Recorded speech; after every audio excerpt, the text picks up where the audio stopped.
There is something that happens very gradually, so gradually that most people never notice it happening until they are already deep inside it.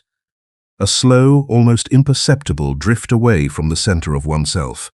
It begins long before any recognizable crisis, long before the exhaustion becomes undeniable, or the emptiness becomes impossible to ignore. It begins in small moments of choosing the legible version of oneself over the true one, the version that fits comfortably into others' expectations, rather than the version that lives a little further down, a little less accommodating, a little harder to explain. Each of those small choices seems reasonable at the time. Each one seems like a minor concession to circumstance, a reasonable adjustment, a practical decision. And then one day you look at the accumulated life and realize that the concessions have become the architecture, that the adjustments have become the structure, and that somewhere in all of that reasonableness, the actual self got very quiet. It did not announce its departure. It simply receded, gradually, patiently, like a tide that has been going out for so long that no one remembers what the shore looked like when it was full. And the recognition of that recession, when it finally comes, is one of the most important moments in a human life.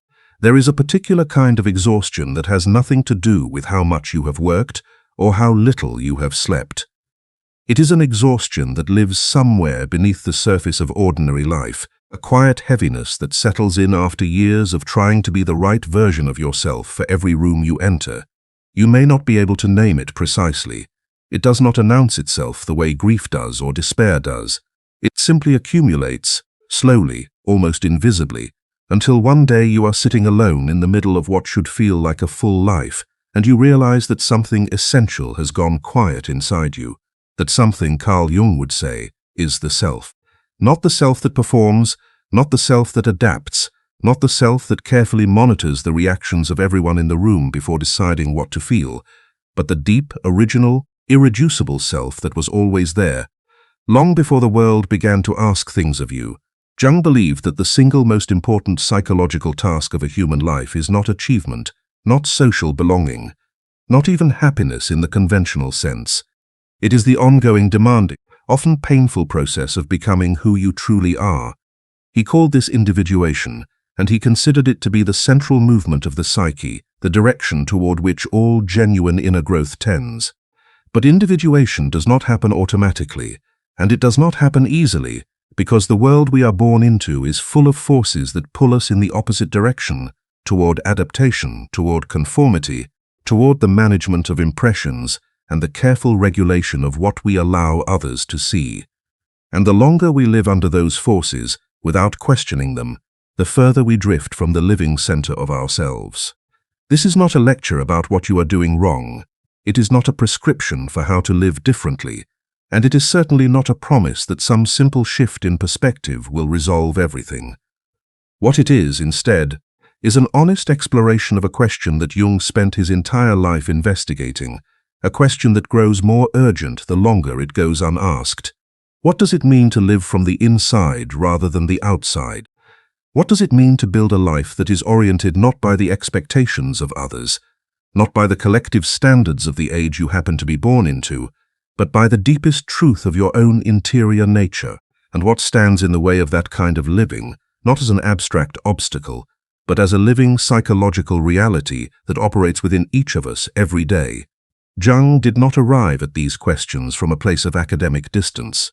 His own life was marked by periods of profound inner disorientation, by experiences that could not be explained by the conventional psychology of his time, and by a willingness to go into the depths of his own psyche in ways that were genuinely frightening even to him.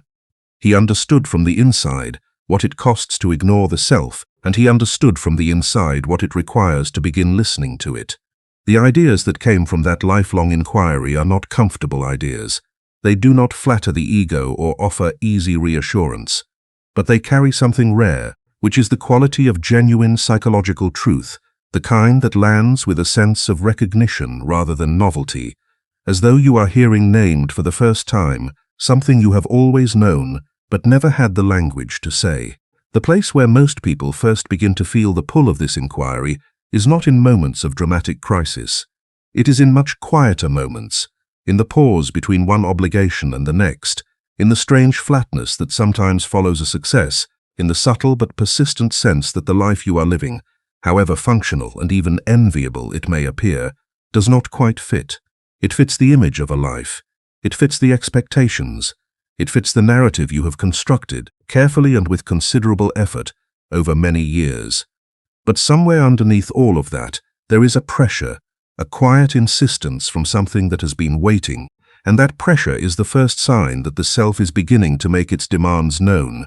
Jung believed that the psyche has a natural tendency toward wholeness, not toward perfection, not toward an idealized version of the personality, but toward wholeness, which includes everything that has been split off, denied, avoided, and suppressed.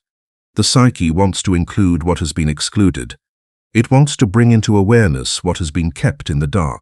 And when that movement toward wholeness is blocked, when the structures of a person's life are organized entirely around maintaining an acceptable surface, the energy that cannot flow freely does not simply disappear. It accumulates in the unconscious, and it begins to exert pressure from beneath, showing up as anxiety, restlessness, inexplicable sadness, the sense of living a borrowed life. Understanding how we come to live in that state and what it takes to move out of it is the work of this exploration. It begins with one of Jung's most powerful and least comfortable concepts, the persona, the mask we construct to meet the world, and what happens when we forget it is a mask. From the earliest stages of life, before we have the vocabulary to articulate what is happening, we begin to learn that some aspects of ourselves are acceptable and others are not. We learn which emotions are safe to show and which must be contained. We learn which desires will be met with warmth and which will be met with disapproval or withdrawal. We learn, in other words, how to be the self that the world around us can tolerate. This learning is not conscious. It is not a deliberate strategy. It happens through thousands of small moments of reward and withdrawal, through the looks on faces, the quality of attention, the way silence can communicate as clearly as any spoken word. And out of all of those moments, a social personality begins to form. A curated version of the self that knows how to navigate the human world, how to present itself favorably, how to minimize friction and maximize acceptance. Jung called this the persona, borrowing the word from the Latin term for the masks worn by actors in ancient theater. He saw it as a necessary structure, an essential adaptation to collective life. Without some capacity to modulate how we present ourselves, social existence would be impossible. The persona allows us to function in groups, to meet the demands of different roles, to move through the world without exposing every raw interior movement to every encounter. In that sense, it serves a genuine purpose and carries genuine value. The problem arises not from having a persona, but from losing the distinction between the persona and the self. When the mask becomes the identity, when the social personality is no longer understood as a role, but experienced as the totality of who one is, the deeper layers of the psyche go unacknowledged and unintegrated. And this is far more common than most people recognize, because the persona is designed to be convincing. It is designed to feel natural, to feel like just who you are. The very success of the adaptation conceals its nature as an adaptation. You can recognize the early signs of over-identification with the persona in a very specific kind of anxiety, the anxiety that arises whenever life threatens to deviate from the established image.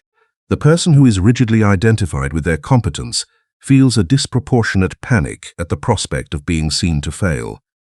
The person who has built their identity around being helpful and self-sacrificing feels a profound discomfort, almost guilt, at the idea of prioritizing their own needs. The person who has organized their life around being admired feels a particular kind of dread at the thought of being ordinary. These anxieties are not simply fears about specific outcomes. They are signals that the ego has staked its stability on maintaining an image, and that any threat to the image is experienced as a threat to existence itself. Jung observed that this dynamic intensifies particularly in the first half of life, when the primary psychological task is genuinely about establishing a functional identity and a viable place in the world. The work of building a persona is real work, and it serves real purposes in that developmental phase. The difficulty comes when that phase extends beyond its natural lifespan, when the structures built for adaptation become the organizing principle of the whole life, when there is no transition, no questioning, no turning inward. Because what the first half of life builds, the second half of life is called to examine. And the examination that Jung described is not a gentle process. It tends to begin with a disruption, a crack in the surface through which something more real begins to insist on being heard. The crack might appear as a depression that arrives without obvious cause, arriving in the middle of what looks from outside like success. It might appear as a physical exhaustion that no amount of rest seems to resolve. It might appear as the sudden loss of meaning in things that once gave meaning, or as the uncomfortable surfacing of questions that the busyness of life had previously managed to suppress. Who am I underneath all of this? What do I actually want? Not what I am supposed to want, not what would be admirable to want, but what do I, in the actual living texture of my inner life, genuinely desire? These questions are not signs of dysfunction. In the Jungian view, they are invitations, uncomfortable and disorienting ones, but invitations nonetheless, from the deeper layers of the psyche toward a more genuine and more complete form of living. But before that invitation can be accepted, something else must be confronted, something that Jung considered one of the most important and least examined dimensions of psychological life. He called it the shadow, and it is, in many ways, the most honest mirror the psyche possesses. The shadow is not simply the dark side of the personality, though that is how it is often described in oversimplified accounts. It is more precisely everything that has been excluded from the conscious identity, everything that the persona cannot accommodate, everything that the socially constructed self has had to leave out in order to remain acceptable. This includes capacities and qualities that are genuinely problematic, impulses toward aggression, toward selfishness, toward the manipulation of others, toward all the forms of behavior that collective life reasonably asks us to contain. But it also includes qualities that are not problematic at all, qualities that were simply not permitted or not valued in the particular environment in which a person developed. Creativity that was dismissed as impractical, sensitivity that was treated as weakness, ambition in someone raised to be selfless, vulnerability in someone raised to be strong. All of these can live in the shadow, not because they are dangerous, but because they were not safe to express. The shadow does not disappear when it is excluded from consciousness.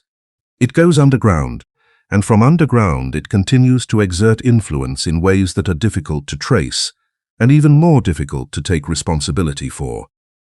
One of the primary mechanisms through which the shadow operates is projection, a concept that Jung explored with particular depth and that has enormous practical implications for how we experience our relationships with other people. Projection is the unconscious act of perceiving in another person a quality that actually belongs to oneself, but that cannot be acknowledged as belonging to oneself.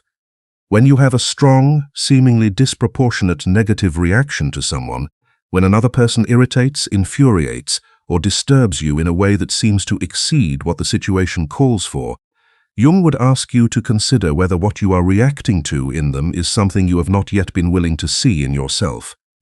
This is not a comfortable question. It is one that the ego tends to resist with considerable energy because the ego's investment is precisely in maintaining the distinction between who I am and what I see in others.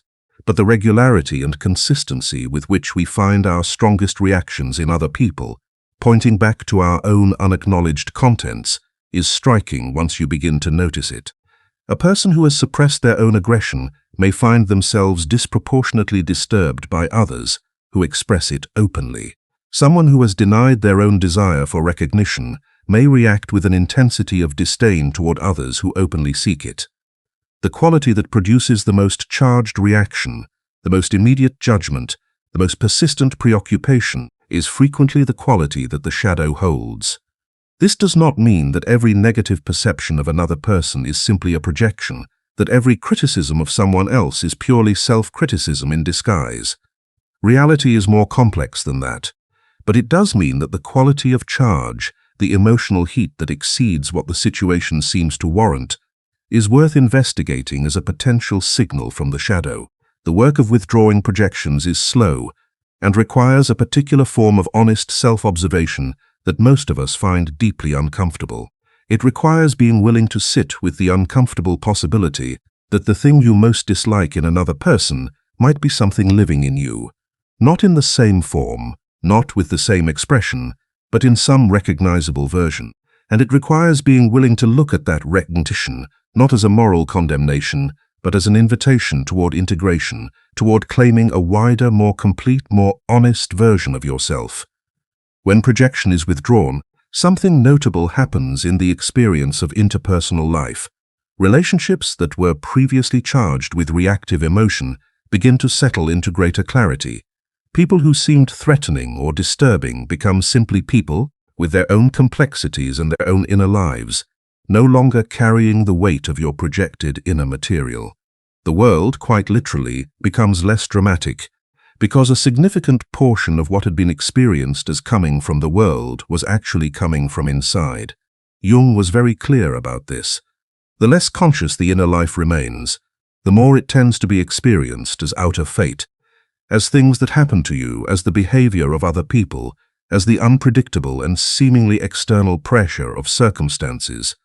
The more the inner life is explored and integrated, the less it needs to be acted out through the external world. This brings us to one of the most significant but least discussed aspects of the Jungian understanding of psychological maturity, the relationship between inner development and the quality of outer engagement. There is a persistent misunderstanding that focusing on oneself, turning inward, developing the inner life, is in some sense a retreat from life, a withdrawal from engagement with the world and with other people. Jung's view was the opposite. He saw the development of the inner life not as a movement away from the world, but as the essential precondition for genuine engagement with it. A person who has not developed any relationship with their own interior reality, who has not begun to examine the assumptions and projections that organize their experience, who is entirely outward-oriented and externally regulated, is in many ways less fully present in their relationships and in their life than they might appear. They are reactive rather than responsive. They are driven by forces they cannot see and therefore cannot choose. They are, in a very real sense, less free. The development of genuine interiority, the capacity to be with oneself, to observe one's own processes with some degree of honest curiosity, to feel one's own feelings rather than performing them or suppressing them, to know what one actually values rather than what one has been conditioned to value, this is not narcissism. This is the foundation of genuine presence. It is what makes it possible to be actually available to another person, rather than simply managing the impression that you are available. It is what makes it possible to inhabit your own choices, rather than simply executing them. The cultivation of that interiority requires something that modern life tends to resist, and that Jung considered non-negotiable, which is solitude. Not solitude as isolation, not solitude as escape, but solitude as the condition under which the interior life can be heard. When we are perpetually surrounded by stimulation, perpetually oriented toward the reactions of others, perpetually occupied with the management of social perception, the quieter voices of the deeper psyche have no room to be heard. They require a kind of attentive stillness that cannot be accessed through distraction, and that most people, if they are honest, find genuinely uncomfortable, at least at first. The discomfort of solitude, when it is honest discomfort rather than simply preference for company, is usually the discomfort of proximity to what has been avoided. When you take away the external noise, the unfinished inner material tends to surface. The questions that the busyness of daily life has been holding at bay begin to press forward. The feelings that have been deferred, the grief that has been functioning, the desire that has been dismissed as impractical or inappropriate, the longing that has no clear object but is persistent. Nonetheless, these begin to make themselves felt, and the instinctive response of most people is to find something to do, to pick up the phone, to create the next task, to refill the silence before it has a chance to speak. Jung would say that this impulse, however understandable, is one of the primary ways in which we continue to exile the self, because it is precisely in that silence, in that not filling, that the deeper layers of the psyche begin to move. And they are not frightening when you allow yourself to stay with them, or rather, they may be frightening in the way that any honest encounter with depth is frightening, but they are not dangerous. They are the contents of your own life, asking to be recognized.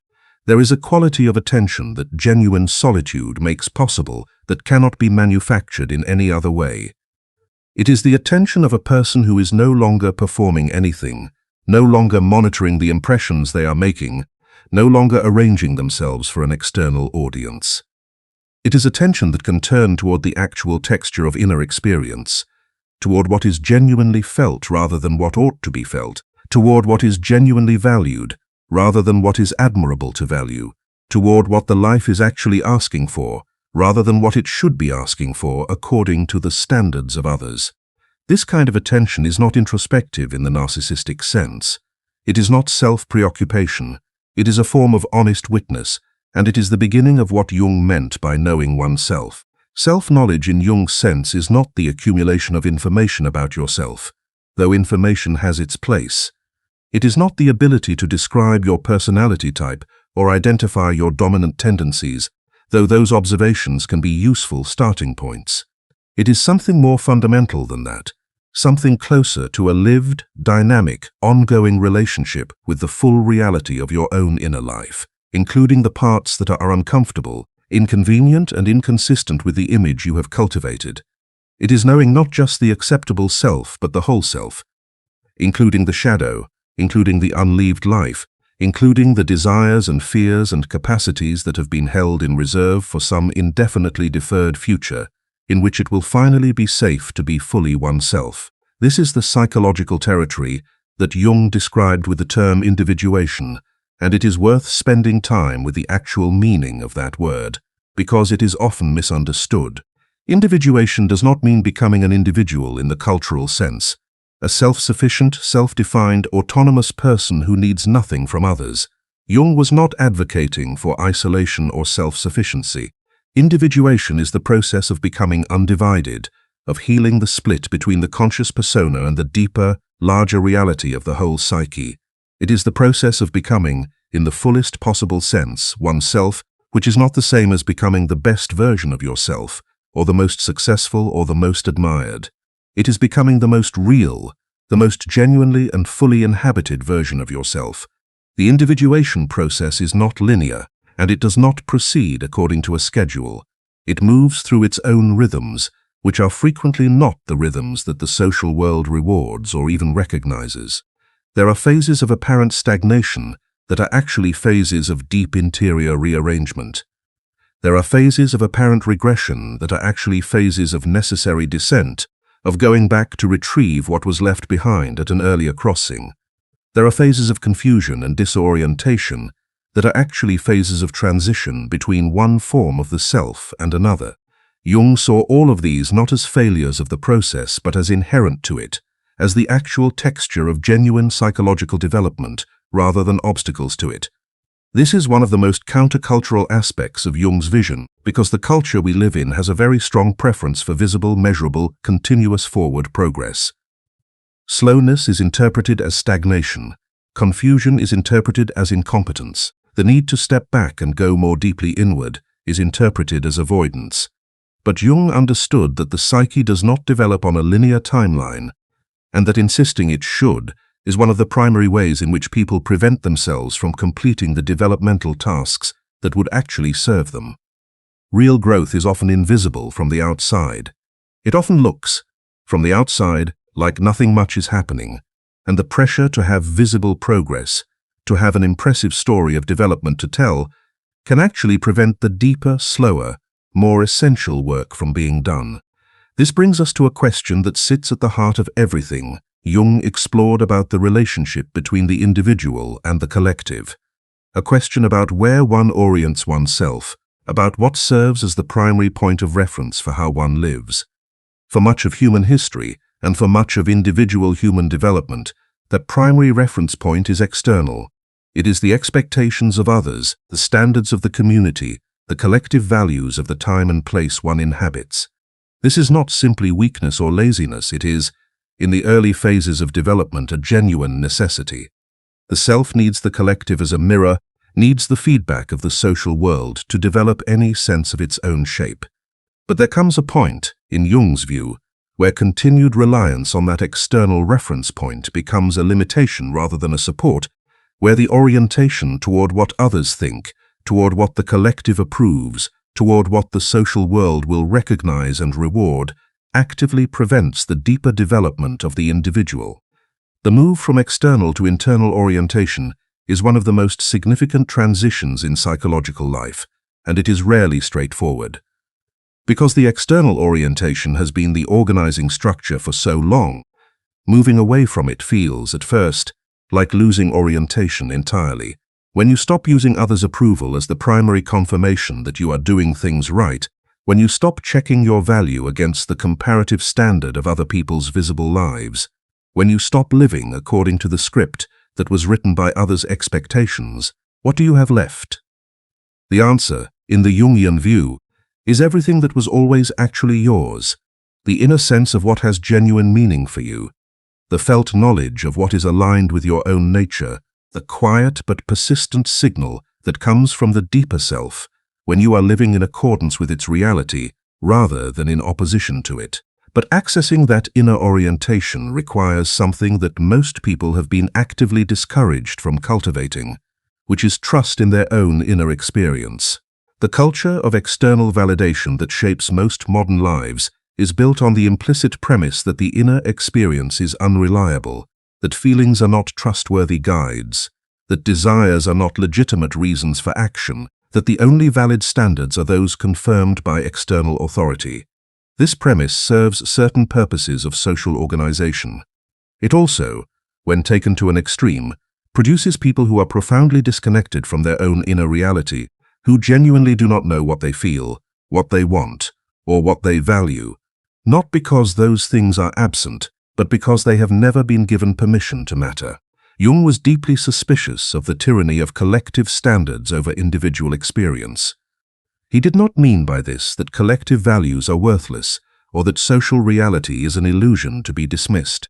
He meant that the individual cannot live a genuine life as a mere function of collective expectations, that the deepest sources of meaning and vitality in a human life arise from the individual's unique inner nature, and not from conformity to a standard that was created without that individual's particular nature in mind.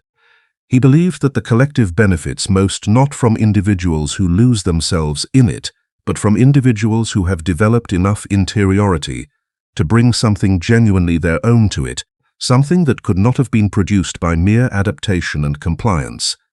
This is the paradox at the heart of the individualization process, that the more genuinely individual a person becomes, the more they have to offer the larger human conversation. Not because they have made themselves exceptional or impressive, but because they have made themselves real. And authenticity, genuine psychological authenticity as opposed to performed authenticity, has a quality that is recognizable and that matters in ways that are difficult to fully articulate, but very easy to feel. You know it when you encounter it in another person. It has a quality of solidity, of presence, of being genuinely inhabited. And you know its absence too. You know the quality of a person who is managing their presentation, performing a version of themselves that has been carefully calibrated for the room, speaking from outside the experience rather than from inside it. The movement toward that genuine inhabitation of oneself is not a movement toward self-certainty. Jung was very clear that the developed individual is not someone who has arrived at a fixed and unshakable sense of who they are. The individuation process does not produce rigidity. It produces something more like rootedness, the capacity to be genuinely uncertain, genuinely open, genuinely affected by experience, while still retaining a felt connection to one's own center. It is the difference between being moved and being swept away, between engaging with the complexity of life from a stable inner foundation and being so externally regulated that every shift in circumstance produces a corresponding shift in one's fundamental sense of self. That rootedness, that capacity to be oneself across different circumstances and in the face of different pressures, is built slowly, through the accumulation of small choices to be honest rather than acceptable, to attend to the inner signal rather than the outer pressure, to stay with difficulty rather than filling the space it leaves with distraction. It is not built through grand gestures or dramatic renunciations. It is built in the quiet daily practice of treating one's own inner experience as worth paying attention to, as a valid source of information about how to live, as something that deserves the same quality of attention and care that one might extend to the experiences of someone one deeply respects, Jung once wrote that the privilege of a lifetime is to become who you truly are. This sentence is deceptively simple, because on the surface it sounds like something that should be easy, like something that happens naturally, like something you could not possibly fail to do. But he understood it as requiring something quite extraordinary, the willingness to live in accordance with one's own inner reality, even when it conflicts with what the world expects, even when it means accepting a life that is quieter or stranger, or less conventionally successful than the one that conformity would have produced, even when it means bearing the particular loneliness of being genuinely oneself in a world that places enormous pressure on people to be something more legible, more standardized, more easily accommodated by collective categories. The willingness to bear that loneliness, the loneliness of authenticity, the loneliness of a life lived from the inside, is not something that can be manufactured by will or by philosophy alone. It requires the development of a relationship with the self that is deep enough to sustain it, to provide something real enough to return to when the pressure of external expectations becomes intense. And that relationship is developed through exactly the kind of inner work that has been explored throughout this inquiry, through the honest examination of the persona and what one has sacrificed to maintain it, through the difficult work of engaging with the shadow rather than projecting it outward, through the cultivation of solitude deep enough to allow the interior life to speak, through the gradual withdrawal of orientation from external validation toward internal coherence.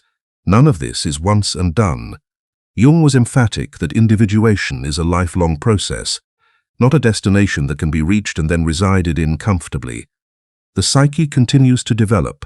The shadow continues to contain new material as life continues to expand the range of experience. The persona continues to need examining as circumstances change and new roles are required. What deepens over time is not a completed self but a relationship with the self, a capacity to stay in honest dialogue with one's own inner reality that becomes more practiced, more reliable, more at home with its own depths.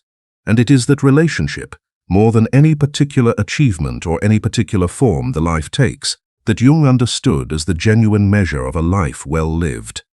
Not the visible accomplishments, not the social recognition, not the degree to which the persona has been successfully managed, but the degree to which the actual person, in all their complexity and contradiction and unlived potential, has been genuinely present in their own life, the degree to which the choices made have been genuinely one's own, the degree to which the interior has been honored as well as the exterior, the depth as well as the surface, the being as well as the doing. There is a question that can serve as a compass for this entire orientation, a question that is simple to ask and very difficult to answer honestly, because honest answers require the willingness to set aside, at least momentarily, the well-rehearsed story of who you are supposed to be. The question is this: what wants to live through me that has not yet been allowed to live? Not what should I want, not what would be admirable to want, not what do others expect from me, but what, in the actual living depths of my own experience, is asking to be brought into reality, is pressing against the surface of the life I am living, is present in those moments of inexplicable longing or unexpected aliveness or quiet grief at all that has been deferred. That question is not comfortable to sit with. It does not yield quick answers. It tends to surface material that the persona would prefer to keep below consciousness, desires that seem inconvenient or impractical, aspects of the self that do not fit the established narrative, capacities that were discouraged before they could be developed. But sitting with it, honestly, and with the kind of patient attention that Jung brought to the depths of the psyche, is one of the most genuinely life-changing acts available to any person. Not because it will produce a dramatic answer or a clear instruction, but because the mere act of asking it, of treating it as a serious question worthy of real engagement, begins to shift the center of gravity of the psychological life from outside to inside, from the world's definition of who you are to your own deepest experience of who you are becoming. Jung saw the human psyche as containing within itself not just the residue of a personal life, but something far larger and stranger, the accumulated patterns of all human experience, what he called the collective unconscious, the layer of the psyche that is shared across individuals, and that speaks through the great recurring images and stories of human mythology. He believed that when a person engages in the individuation process, they are not simply solving a personal problem or addressing a private difficulty. They are participating in something that connects them to the full depth of human experience, something that has been walked by every person who has ever had the courage to question the surface and descend toward the truth beneath it. That sense of participation in something larger than the personal is part of what can sustain the journey when it becomes difficult, when the price of authenticity feels high, when the discomfort of interior honesty makes the old familiar adaptation look appealing by comparison. Because the journey toward genuine selfhood is not simply a journey toward personal satisfaction or psychological comfort, though it often produces both in the end. It is a journey towards something that Jung considered to have a kind of sacred quality, the full realization of the particular unique, unrepeatable human being that you are, which is something that will never exist again, and that will never be adequately replaced by any imitation of it. The world does not need more competent performances of acceptable identity. It does not need more people who have successfully maintained the right image and managed the right impressions and arrived at the right moments of visible success. What it needs, and what it has always needed, is more people who are genuinely present in their own lives, who bring something real rather than something curated, who have developed enough relationship with their own interior reality to act from it rather than around it. This is what Jung meant, at the deepest level, by the injunction to become who you truly are. Not to become a better performing version of the adapted self, not to optimize the persona, not to find a more efficient route to the validation the ego seeks, but to turn, with honesty and with patient attention, toward the living reality of what is actually there in the depths, to allow that reality to shape the life rather than the other way around, to live finally and fully from the inside. The path that leads there is not marked clearly at the beginning, and it requires a kind of courage that is different from the courage of action or achievement. It is the courage of honest self-inquiry, of staying with uncomfortable inner experience rather than escaping it, of questioning what has been taken for granted, of bearing the uncertainty of a life being genuinely lived rather than a life being safely performed. But those who take that path, who do that work with real seriousness and real commitment, tend to discover something that no amount of external success or external validation can provide, which is the quiet, unshakable, deeply satisfying sense of being at last genuinely at home in themselves. That homecoming is what this entire inquiry has been pointing toward. Not a destination reached once and held forever, but a direction of movement, a quality of orientation, a way of being in one's own life that is characterized above all by genuine presence, honest engagement, and the willingness to be, in the fullest possible sense, exactly and only oneself.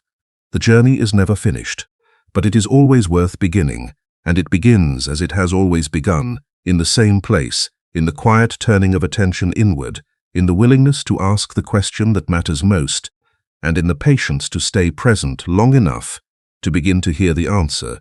There is another dimension of Jung psychology that rarely receives the attention it deserves in popular discussions of his work, yet it may be one of the most practically useful for understanding what happens when we begin to genuinely live from the inside. It concerns the nature and movement of psychological energy itself. Jung borrowed the concept from physics and from Freud, but he expanded it in ways that neither physics nor Freud anticipated.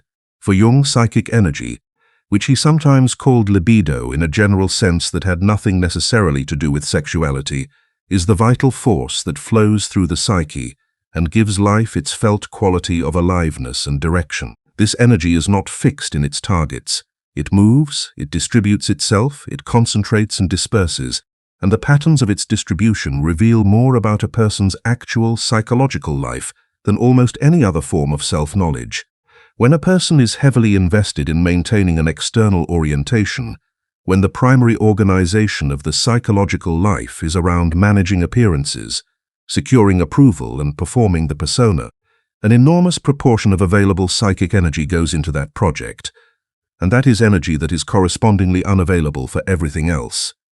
For genuine creativity, which requires a quality of inner freedom and playfulness that anxious image management cannot coexist with, for deep relationship, which requires the capacity to be genuinely present with another person rather than monitoring how you are coming across, for the kind of sustained inner inquiry that the individuation process demands.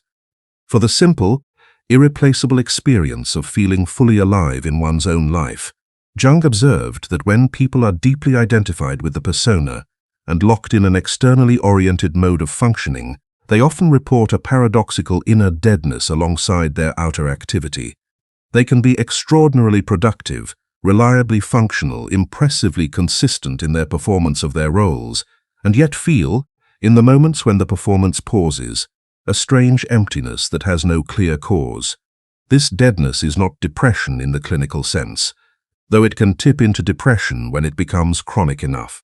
It is the experiential signature of a psyche that is using all of its available energy for external management and has nothing left over for genuine inner life. It is the feeling of a person who has spent so long being adequate that they have forgotten how to be real. The withdrawal of energy from external orientation is not therefore an act of selfishness or self-indulgence, though it can easily appear that way from the outside, and though the person undergoing it often feels guilty about it for exactly that reason. It is a form of psychological housekeeping, of redistributing the available vital force toward functions that have been chronically underfunded. When energy that was being perpetually sent outward, toward the monitoring of impressions and the securing of validation, is allowed to flow inward instead, something begins to stir in regions of the psyche that have long been quiet. Capacities that were suppressed begin to surface. Interests that were dismissed as impractical begin to press for attention. Dimensions of experience that were systematically ignored because they did not contribute to the maintenance of the persona begin to assert their claim on the life. This redistribution is rarely smooth or comfortable in its early stages. It tends to be accompanied by disorientation, by a temporary loss of the familiar sense of direction that the external orientation provided, by a kind of existential vertigo that comes from being in between the old organization of the psyche and the new one that has not yet fully formed. Jung considered this vertigo not a problem to be solved, but a necessary feature of any genuine psychological transition. The dissolution of the old form is the condition for the emergence of the new one, and there is always a period of apparent chaos between the two that cannot be bypassed without losing something essential. What is lost when the transition is bypassed, when the person manages to restore the old equilibrium before the deeper reorganization can complete itself, is the very thing that the disruption was trying to make available. The unlived life that was pressing for recognition gets pushed back down. The shadow material that was beginning to surface gets resuppressed. The genuine questions about meaning and direction that were beginning to form get answered too quickly with the old answers, and the person returns to their established life somewhat more defended than before, somewhat less permeable to the calls of the deeper self, somewhat more committed to the project of maintaining the surface because they have had a glimpse of what lies beneath it, and have decided, consciously or unconsciously, that they are not ready. Jung was not judgmental about this. He understood that the timing of psychological development cannot be forced, and that a person will engage with their own depths only when they have sufficient inner resource to withstand what they find there. But he was also clear that the deferral has a cost, and that the longer the deeper work is postponed, the more insistently it tends to demand attention, through symptoms, through repeated failures of the adapted life to sustain genuine satisfaction, through the increasing frequency of those moments when the gap between the performed self and the actual self becomes briefly but unmistakably apparent. One of the most important things Jung ever said about the nature of the individuation process is that it requires the development of what he called a relationship with the unconscious. This phrase can sound opaque, as though it refers to some specialized and esoteric practice available only to those who can afford lengthy psychoanalysis. But what it actually means is considerably more accessible than that. It means developing the habit of paying attention to what arises from the interior, to the images that surface in dreams, to the unexpected emotional reactions that point toward unacknowledged inner material, to the recurring fantasies and imaginative scenarios that the conscious mind tends to dismiss as idle, but that actually carry significant psychological information. It means treating the interior life as a source of real and important communication, rather than as background noise to be filtered out in the pursuit of efficient functioning. Dreams were, for Jung, one of the primary channels through which the deeper psyche communicates with consciousness. He devoted decades to the study of dreams, not as puzzles to be decoded according to a fixed key, but as living psychological events that carry information about the current state of the whole psyche, including its unconscious dimensions. The images that arise in dreams do not always speak in the language of the conscious mind. They speak in the language of symbol, in the language of metaphor, in the language of compressed emotional experience that carries more meaning per image than any discursive sentence could. Learning to listen to that language, to approach it with genuine curiosity rather than the impatience of a mind that wants a clear and actionable message, is one of the most direct routes available to anyone into the actual depths of their own psychological life. But even for those who do not work with dreams, the deeper psyche communicates through other channels as well. Through the quality of feeling that attaches to particular experiences, through the body's subtle registrations of truth and falseness, through the persistent sense of something unfinished, something unlived, something pressing from below the surface of daily life.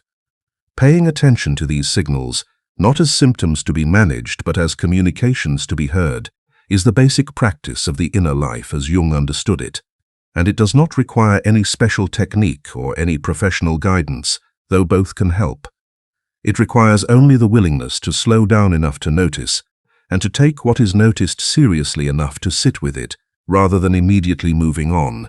The practice of slowing down is itself countercultural in a way that deserves more explicit acknowledgement. The pace of modern life is calibrated not for depth but for throughput, not for genuine encounter with experience, but for efficient processing of tasks. The structures of contemporary existence, both professional and social, create enormous pressure toward constant productivity, constant availability, constant responsiveness to external demand. And that pressure is not neutral.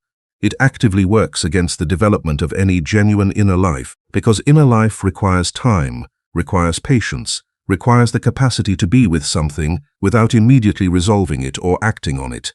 It requires the kind of sustained, unhurried attention that modern culture has made increasingly rare and that many people have genuinely lost the capacity for.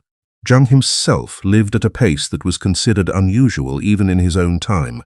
He was deeply suspicious of the busyness that passes for purpose in modern life, and he was equally suspicious of the constant extroversion that substituted social engagement for genuine encounter with the self. He protected time for solitude with the seriousness of someone who understood that the work he was doing in that solitude was as important as any external work he was doing in the world. His tower at Bollingen, the stone structure he built with his own hands on the shore of Lake Zurich and retreated to throughout his life, was not merely a vacation retreat. It was a deliberate construction of a space in which the inner life could proceed on its own terms, uninterrupted by the demands and definitions of the collective. Most people cannot build a stone tower by a lake. But the principle it represents is available to anyone. The principle of protecting, with genuine seriousness, some portion of one's time and attention for the inner life, not as a therapeutic practice, not as a productivity strategy, not as self-improvement in any conventional sense, but simply as the recognition that the inner life is real, that it matters, that it has its own demands that deserve to be met, and that a life lived entirely at the surface, however efficiently and impressively managed that surface may be, is missing something that cannot be recovered through any amount of additional surface activity. When the inner life is genuinely engaged, when the deeper layers of the psyche are given room and attention, something else begins to happen that is perhaps the most surprising development of the whole journey. The quality of engagement with the external world changes, not because one has withdrawn from it or become less interested in it, but because one is now meeting it from a different place, from a place that is more genuinely one's own, from a place that has some actual interior content to bring to the encounter, rather than simply mirroring back what the encounter seems to require. This is what Jung meant when he described the individuated person as having something real to offer the collective, something that could not have been produced by mere adaptation and conformity, something that carries the particular signature of an actually lived inner life. The relationships of a person who has developed genuine interiority have a different quality than the relationships of someone who is entirely externally oriented. Not better in any simple evaluative sense, but different in a way that tends to be experienced as more real, more alive, more genuinely connecting. Because when you are not using the other person as a mirror for your own unacknowledged material, when you are not projecting onto them the contents of your shadow, when you are not performing for them the version of yourself that you have decided they should see, you are actually available to them, actually present in the encounter, actually curious about who they genuinely are, rather than who they can be in the story of your own self-definition. This quality of genuine presence is rare enough that when it is encountered, it tends to be deeply felt. It has a settling quality. It creates a particular kind of safety that is different from the safety of approval or acceptance, a safety that comes from the sense of being met rather than being assessed, of being seen rather than being evaluated, and it can only be offered by someone who has learned to offer it to themselves first, who has developed the habit of genuine self-presence rather than self-management, of honest self-observation rather than strategic self-presentation.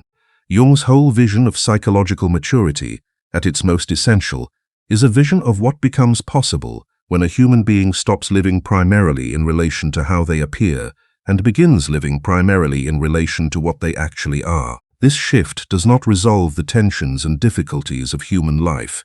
It does not eliminate suffering or guarantee contentment. It does not produce a version of the self that is perpetually at peace, because the wholeness that Jung was pointing toward includes difficulty and darkness as well as light and ease. What it produces is something more sustainable than contentment, which is depth, genuine relationship with the full complexity of one's own existence, and the particular form of freedom that comes from no longer needing to hide from oneself. The willingness to stop hiding from oneself, to engage with one's own depths with the same quality of honest curiosity that one might bring to any genuinely important inquiry, is in the end the essential act. It is what the shadow work requires, what the persona examination requires, what the withdrawal of projection requires, what the cultivation of genuine solitude requires. It is what the whole elaborate and demanding architecture of Jungian psychology is, at its most fundamental, asking of anyone willing to take it seriously. Not a heroic transformation or a dramatic renunciation, but a steady, patient, honest willingness to look at what is actually there, and to allow what is actually there to be part of the life. Jung believed, and this belief was grounded in decades of clinical observation, as well as in his own extraordinary interior life, that the deepest human needs are not primarily needs for pleasure or comfort or even safety, though these matter. The deepest needs are for meaning, for genuine self-expression, for the sense of being in authentic relationship with the reality of one's own existence. When those needs are met, through the kind of inner work and honest self-engagement that the individuation process requires, human beings demonstrate a capacity for equanimity and for genuine vitality that no amount of external success can produce in their absence. This is the ground of the whole inquiry, the ground from which everything else that has been explored here grows. The recognition that the life most worth living is not the most admired life or the most successful life or the most comfortable life, but the most genuinely inhabited one. The life in which the actual person, in all their specificity and strangeness and unfinished complexity, is most fully present. The life that is, in the deepest sense of that word, truly one's own. That is what Jung meant by becoming who you truly are. Not an achievement, not an arrival, not a final settled state of being, but a direction, a commitment to genuine encounter with one's own reality, sustained across the full arc of a human life, tended with the same patient devotion that one might bring to any genuinely sacred undertaking. And while the path is singular for each person who walks it, the orientation is universal. Inward, honest, deep, and alive to the full weight and wonder of an existence that is, for better and for worse, genuinely and completely one's own. There is nowhere else to begin and nothing more important to pursue. This is the invitation that has been waiting inside every moment of dissatisfaction, every flicker of inexplicable longing, every quiet pause in which the performed life falls briefly silent, and something older and truer has the chance to be heard.